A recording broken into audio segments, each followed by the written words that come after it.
आपका host and दोस्त जितेंद्र कुमार। हमारे podcast YouTube channel progressive business में आपका हार्दिक अभिनंदन एवं स्वागत है। हमने अपना ये चैनल 18 नवंबर 2025 को प्रारंभ किया है, जिसके अंतर्गत हम लोग सक्सेसफुल जो बिजनेसमैन हैं अपने उनकी सक्सेस स्टोरी बताने के लिए, लोगों को जो नए एंटरप्रेन्योर्स हैं उनके लिए मोटिवेशन के रूप में कार्य करने के लिए ये हमने शुरू किया है। और इसमें हम आपका धन्यवाद करते हैं कि आपने हमको मौका दिया, और इस प्रथम इंटरव्यू के लिए हम आपका बहुत बहुत धन्यवाद करते हैं। और हम ये बताना चाहते हैं अपने व्यूवर्स को कि आज हमारे बीच श्री नथु सोसा जी, सूरत से रिनाउंड बिजनेसमैन फ्रॉम गुजरात हमारे बीच हैं। और हम चाहेंगे कि उनसे कि हमारे प्लेटफॉर्म को, हमारे पॉडकास्ट चैनल को ब्लेस करते हुए, कम्प्लीमेंट करते हुए अपने बारे में थोड़ा परिचय दें, जिससे कि हमारे व्यूवर्स को ये पता लगे कि हमारे बिजनेसमैन किस हाइट पे आज हैं, और जो ये हम सब के लिए गर्व की बात है। आप सोसा जी। नमस्ते दर्शक मित्रों, माय नेम इज नाथू सोसा। मैं बेसिकली भावनगर डिस्ट्रिक्ट से बीएससी किया हूँ, और मैं शुरुआत की दौर से मैं नेशनल बास्केटबॉल प्लेयर रह चुका हूँ। 82 का मैं भावनगर डिस्ट्रिक्ट का कैप्टन था, और भावनगर डिस्ट्रिक्ट 82 में पूरे गुजरात में चैंपियन हुई। और मैं नेशनल भी 3 दफ़ा खेला हूँ। और मैं जो पृष्ठभूमि है मेरी, वो ऐसे तो एक गांव है, जो हमारा गांव आता था वो ब्रिटिश रूल्स के अंदर आता था। और ब्रिटिश रूल्स के अंदर जो हमारे गांव थे, उस गांव में आज से 250 साल पहले से मेरे दादा, मेरे परदादा और मेरे गढ़ादादा, वो हम लोगों को ऋण पे ब्याज पे हम पैसा आज से 200 साल पहले देते थे, और उसका प्रमाण भी है हमारे पास। मैं उसकी बात करूँ तो कृष्ण कुमार सिंह जी की ओरिजिनल जो टिकट है हमारे पास 467 है। सर सियाजीराव गायकवाड़ की टिकट है। फिर उससे आगे चलूँ तो ब्रिटिश ईस्ट इंडिया कंपनी की 1 आना की टिकट है। बॉम्बे प्रोविजंस है, उनकी 1 आना की टिकट है। पालीताना दरबार की 1 आना की टिकट लगी हुई है। हर समाज को हम ब्याज पे, मेरे गढ़ादादा ब्याज पे हम अन्य लोगों को ऋण पे पैसा ब्याज पे देते थे। उसमें एक अच्छी बात यह थी कि कोई व्यापारी बिजनेस करने के लिए, छोटा मोटा करने के लिए आते थे, तो उसकी ऋण की संख्या, मान लो 1 फदिया थी, अगर वो सामाजिक प्रसंग के लिए आते थे, मान लो कि उसकी लड़का की शादी है, तो उसे आधा, मतलब 1 फदिया का भी आधा हम ब्याज लेते थे। और अगर उनकी बेटी या उनके बेटे की बेटी की शादी है और ब्याज पे ऋण लेने के लिए आते थे, तो उसका 0.25, 1 फदिया का चौथा भाग, ये हमारी जो पुरखों की एक बनाई हुई, अब अभी ये हम 21वीं सदी में जी रहे हैं, लेकिन मेरे पुरखों आज से 200 साल पहले महिला सशक्तिकरण क्या होता है वो हमारे समाज, पूरे राष्ट्र को हमारे समाज से सीखना चाहिए। और उसका बेसिकली एविडेंस उस लिखा हुआ है कि हमारे पुरखों आज से 200 साल पहले उसका विचार, महिला सशक्तिकरण क्या था, बाबा साहब का जो विचार था वो मेरे परिवार का विचार था, ऐसा मैं दावे के साथ कह सकता हूं। और दूसरा मेरा प्रश्न ये किया कि आपने जर्नी कैसे चालू की। तो मेरी जर्नी, मैं 10th क्लास में पढ़ता था, तब मैं और मेरा फ्रेंड भरत, हम लोग 10वीं क्लास में पढ़ते हुए भी हम लोग तब, मतलब ऑनियन का, मेरे गांव से मेरे फादर की जो हमारी खेती थी, तो फादर से हम डील करते थे कि आपका बेसिक रेट ये मार्केट में पड़ा है, ये रहेगा। और हम खुद, मेरे फादर से मैं और भरत, हम लोग वो ऑनियन है वो लेके, हम जो मार्केट रहता है एपीएमसी मार्केट जिसको बोलते हैं, वहां लेके हम ट्रक से या ट्रैक्टर से जाते। और तब हम 10th में थे, मैं मेरी उम्र तब 82 की मैं बात कर रहा हूं आप लोगों के साथ। तो तब से हमारे जिनमें मतलब व्यापार का एक बेसिक शुरुआत हमने की। फिर मैं स्कूल में आया, तो स्कूल में हम शिक्षकों को हम सीजन में गेहूं खिलाते थे, अच्छा गेहूं। फिर हम कॉलेज में आए, तो कॉलेज में हम अपने प्रोफेसरों को, अपने प्रिंसिपल को, सबको अच्छा गेहूं कहां से लाए, उसमें हम नॉमिनल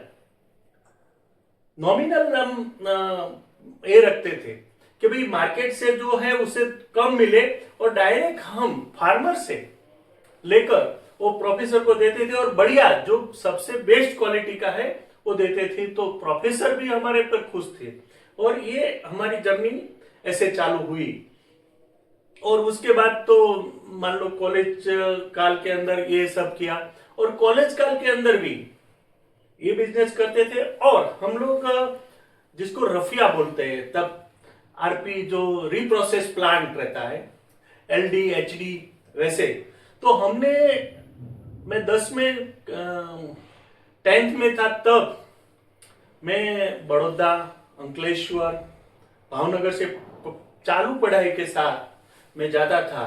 और एलडी ऐसे मान लो कि अभी दूध की जो थैली है उसको एलडी, कोई रफिया मतलब जो प्लास्टिक की थैली है वो रफिया, वो सब लेके हम लोग अपने जो प्रोसेस प्लांट है भावनगर के अंदर, उसको हम ट्रक के माध्यम से ट्रक हम बेचते थे।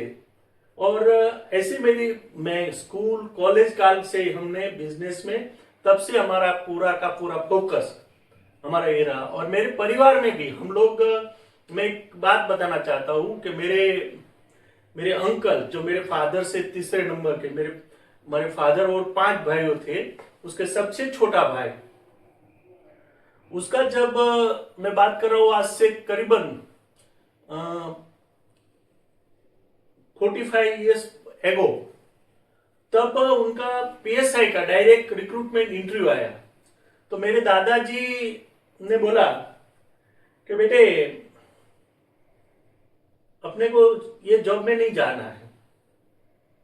ये आज से मैं 45 इयर्स एगो की बात कर रहा हूं। और उसी मेरे जो छोटे अंकल थे उसको उन्होंने कहा कि अपने को कुछ भी करो, आप बिजनेस करो। और मैं दोस्तों, दर्शक मित्रों, और मैं एक बताना चाहता हूं, हमारी 3-4 पीढ़ियां तक ये बिजनेस चला। और मेरे दादाजी, मेरे फादर के फादर, जब उसका स्वर्गवास होने का उसका समय आ गया, तो उसे 5-10 दिन पहले 5 भाइयों को बुलाया, और 5 भाइयों को बुलाकर उसने कहा कि हमने ये पीढ़ी दर पीढ़ी हमने ब्याज पे, रूम पे देने का जो हमने धंधा है, व्यापार है, वो हम दूसरे को मदद करने के लिए कर रहे थे। तो अब भी ये धंधा बंद कर देना है। और हमारे पास जितने एविडेंस थे वो करीबन हमने 90% एविडेंस मेरे दादा ने, हमारे जो वहां हमारे गांव, मेरा गांव का जो मेरा घर था, दादा का घर था, हमारा घर था, और मोहल्ला से नजीक में एक वाव थी धीरू दादा की, धीरूबा राम सिंह की, उस वाव में डलवा दिया। और कहा कि इसमें जो भी ब्याज पे दिया हुआ पैसा है अभी किसी के पास से आपको लेना नहीं।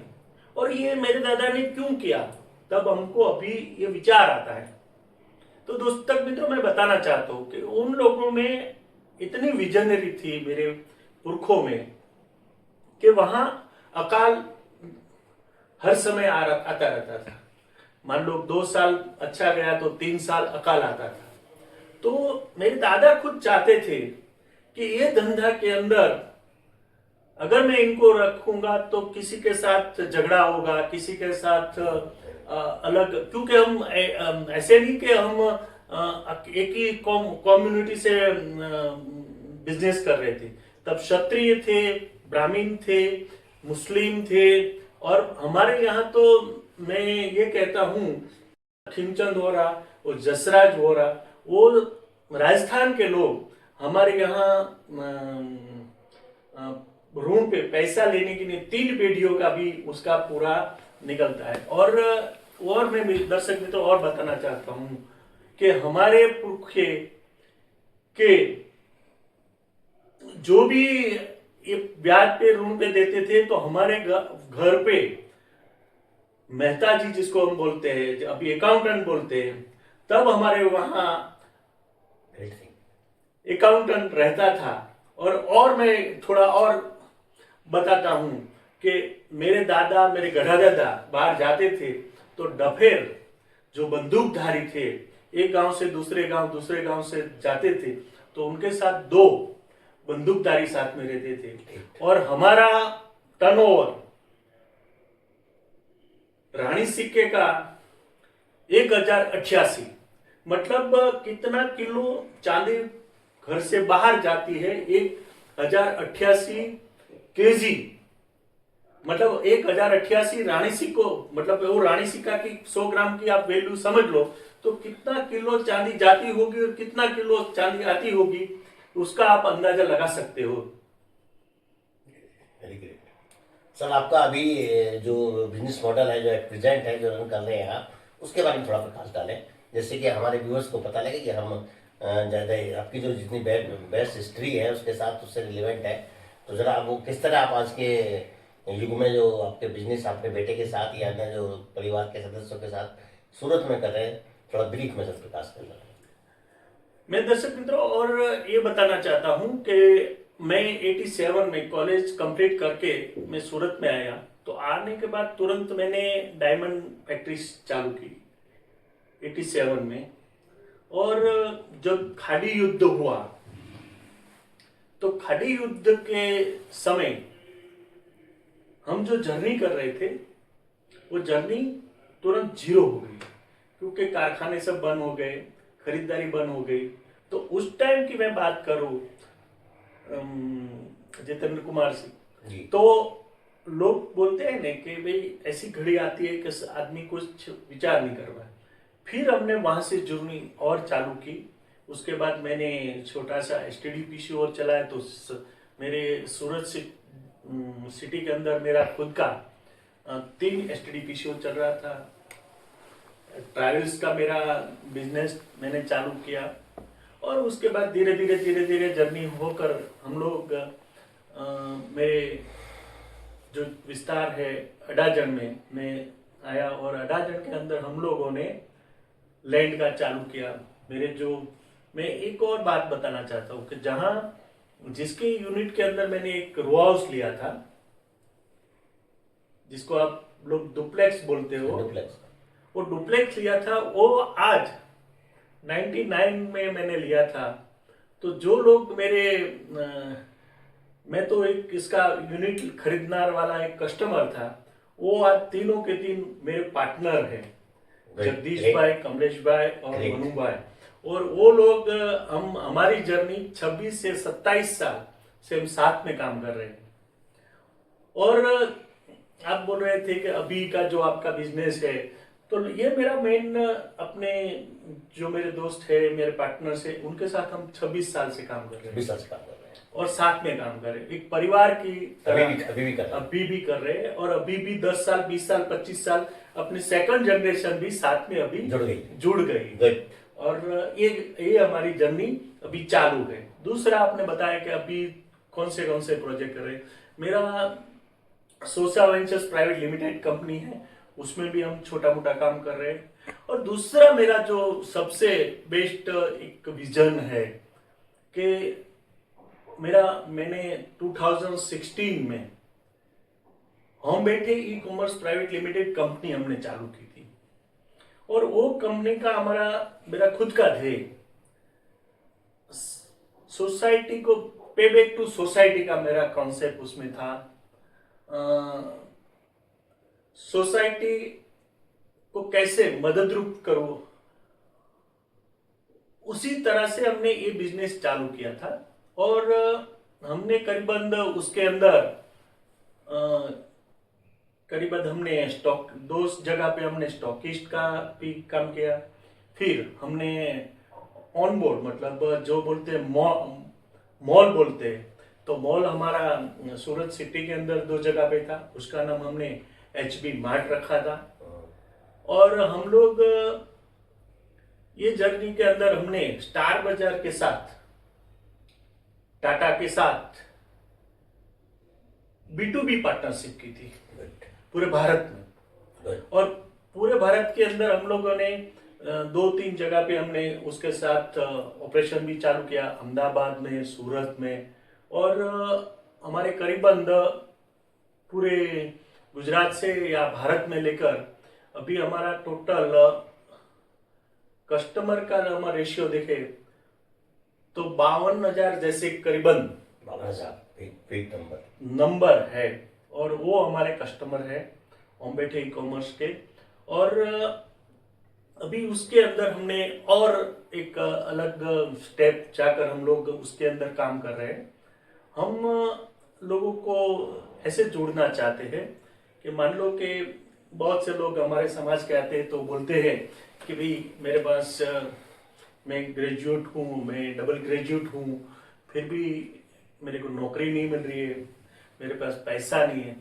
तो इसके लिए हमने अच्छा मॉडल वो भी किया है डेवलप, कि ये मॉडल के अंदर हम लोग कि भाई आप होम बैठे जो हमारा सेलर पैनल है उस पर आप आइए, और सेलर पैनल पे आप आइए और आपका रजिस्ट्रेशन करने के लिए मान लो कि हम लोग आपको एक किट देंगे, और किट के अंदर हमारा कंपनी का होम बैठे e commerce private limited company का आपको 2 टी-शर्ट देंगे, कैप देंगे, और आपको रजिस्ट्रेशन करवाना है। रजिस्ट्रेशन के लिए उसकी हमने नॉमिनल फी रखी है, क्योंकि बिना पैसा कोई खर्च किए किसी को आप दे देते तो कोई काम नहीं करता, तो उसके लिए नॉमिनल।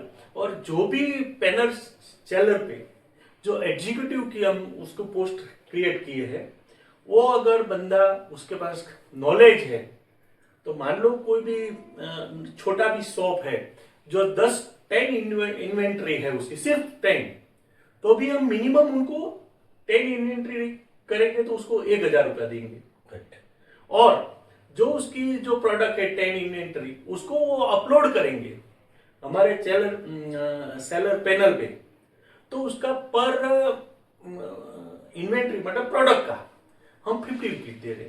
मतलब पैसा कमाने की हमने हर जगह पे लोगों हमारे पास आते हैं कि भाई मेरे पास पैसा है, तो विचार नहीं, तो उसके लिए हमने PCCI का माध्यम से लोगों को हम ट्रेन कर रहे हैं। ये हमारा फोकस है कि भाई मेरे पास पैसा है तो ये बिजनेस में जाओ, ये बिजनेस में। इसके लिए भी हम DIC के साथ ऐसे जुड़ के भी हम काम कर सकते हैं। तो वो समाज को अवेयरनेस करने के लिए है। और मान लो पैसा नहीं है, मेरे पास नॉलेज है, तो हमारे होम बैठे ई कॉमर्स प्राइवेट लिमिटेड पूरे भारत के अंदर वो कर सकता है। कोई ऐसा बंदा बोलता है कि भाई मेरे पास लॉजिस्टिक है, तो मैं उसको मान लो कि सीमित उसका विस्तार है, मान लो कि आप मेट्रो सिटी पकड़ लो, बॉम्बे पकड़ लो, सूरत पकड़ लो, अहमदाबाद पकड़ लो, चेन्नई पकड़ लो, दिल्ली पकड़ लो, उसके बाद लोकल लॉजिस्टिक है, तो लोकल लॉजिस्टिक का भी हमारे पास प्रोविजन है, तो हम उसको लोकल लॉजिस्टिक भी दे सकते हैं। ऐसा हमारा जिसको बोलते हैं ना कि हर क्षेत्र में उसके पास कुछ न गुण है, तो होम बैठे के आकर वो अपना पैसा कमाने की, और उसके अंदर जो सबसे बर्निंग तो उसकी इच्छा ये होनी चाहिए कि उसके अंदर जज्बा होना चाहिए काम करने का। तो जो लोग काम करना चाहते हैं तो हमारे यहाँ होम बैठे पे आए और काम करे, वो डेफिनेटली कोई 10,000 कमा सकता है, और डेडिकेशन के साथ कमाए तो लाख रुपया भी कमा सकता है, इतना मैं गारंटी के साथ। जैसा कि हम लोग कल से PCCI की जो launching conference Indo Japan meet 2025 के नाम से आप सूरत से पुणे आए हैं, मैं मेरठ से पुणे आया हूँ, और ये जो नेशनल कॉन्फ्रेंस बड़ी सक्सेसफुल तरीके से कल भगवान गवई साहब की लीडरशिप में ये ऑर्गेनाइज हुई। और इसमें आप उस कंपनी जो PCCI company section 8 company generate हुई है जिसका हेडक्वार्टर दिल्ली है, तो आप उसके डायरेक्टर हैं, मैं भी उसका एक डायरेक्टर हूँ। मैं ये एज ए डायरेक्टर और हम लोग जैसे जिम्मेदार आदमी होने के नाते आप से in brief I would like कि आप क्या मैसेज हमारे यंग एंटरप्रेन्योर को देना चाहते हैं, थोड़ा सा पर्सन विचार दें, थोड़ा सा। मैं यंग एंटरप्रेन्योर को इतना कहना चाहता हूँ, कोई भी जर्नी आप शुरू करो तो बेसिक रिस्क लो, लेकिन कैलकुलेशन के साथ रिस्क लो। जी जी जी। बिना कैलकुलेशन के आप रिस्क मत लो। मैं उसका एक दो उदाहरण देता हूँ कि मान लो कि बहुत से लोग मेरे पास आते हैं, मान लो कोई उसके फादर रिटायर्ड हुए, अच्छे पैसे आए, तो बोलेंगे कि सर मेरे को ये करना है, ये करना है। बिजनेस ऐसे नहीं किया जाता। बिजनेस के लिए पहले बिजनेस को समझना पड़ेगा, उसके लिए डेडिकेशन के साथ काम करना। मैं मेरी बात बता दूं, मैं एसटीडी पीसीओ चालू किया जब 94 में, तो मैं सुबह 8 बजे आकर बैठ जाता था। ग्रेट। बराबर। और 1 बजे जाता था और रात को 11 बजे के बाद में खाना खाता था। मतलब जब जब छोटा भी काम, छोटा तब भी काम नहीं था, एसटीडीपीओ तब भी बड़ा ही काम किया जाता था। लोग लाइन में रहते थे। तो मान लो कि उसका मैं और भी उदाहरण देता हूँ। अभी लोगों के पास अभी तो फोन आ गए, मोबाइल आ गए सब, तब मैंने व्यवस्था क्या की थी मालूम है? ये लोकल पीसीओ है ना, तो मैंने मेरी ऑफिस से आगे एक स्टैंड बना के डाल दिया। अभी लोगों के पास टाइम नहीं है। टाइम सबसे कमी किसकी है? टाइम की। तो आप उसको बेस्ट बेस्ट फैसिलिटी क्या दे सकते हो कस्टमर को, वो आपको ध्यान में रखना होगा। अपने समय पे कस्टमर नहीं आएगा, उसके लिए आपको रेडी रहना पड़ेगा। और मैं दूसरा ये कहना चाहता हूँ कि कोई भी धंधा करने से ऐसा नहीं है कि तुरंत कर सकते। आप छोटे पाए से चालू करो, थोड़े, मतलब ऐसा नहीं कि आप इतना पूरा का जो मूड़ी है पूरा लगा दो, थोड़ा लगा दो। उसमें रिस्क देख लो, भाई मैं इतनी मूड़ी में कदर इधर उधर हो जाऊंगा तो मेरा कुछ घर का वातावरण नहीं बिगड़ेगा, मेरा खाने का या मेरा परिवार का कोई डिस्टर्ब नहीं। छोटी मूड़ी से आप बिजनेस चालू करो और धीरे धीरे उसको ग्रो करो। हम चाहते हैं कि आप पीसीसीआई कॉन्फ्रेंस में कुछ बुक्स आपने लिखी हैं, वो आपने अपने किताबों को लॉन्च किया अपना, वहाँ हमको भी वो किताबें दी, कुछ अपनी पुस्तक के बारे में 2 लाइन में कुछ कहना चाहें? मैं 2012 की मैं बात करूं तो डॉक्टर अंबेडकर सम्मान यात्रा पूरे गुजरात के अंदर मैं उसका कन्वीनर था। ग्रेट। और मैंने करीबन 7-8 हजार किलोमीटर पूरे गुजरात का मैंने भ्रमण किया और 225 तहसील में, डिस्ट्रिक्ट में तो मैं गया, 225 तहसील में भी मैं गया। और वहां जाकर बाबा साहब का विचार मैं जब रखता था, तो तब मैं सही बताऊं तो बाबा साहब को मैं ऊपर ऊपर ही जानता था। तो हमारे तत्कालीन मुख्यमंत्री नरेंद्र भाई, तो नरेंद्र भाई के साथ मैं जब बात शेयर कर रहा था, तब उसने कहा कि विचार ना तो यहाँ तक कि मेरे सामने ही शेयर करेगा या कुछ लिखेगा।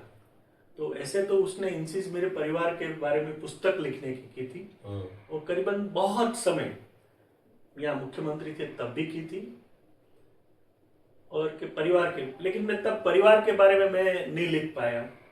लेकिन उस टाइम मेरी जो यात्रा थी डॉक्टर अंबेडकर सम्मान यात्रा, उसके विषय में मैंने 2013 के अंदर राष्ट्र निर्माण के शिल्पी डॉक्टर भीमराव अंबेडकर मेरी पहली पुस्तक थी।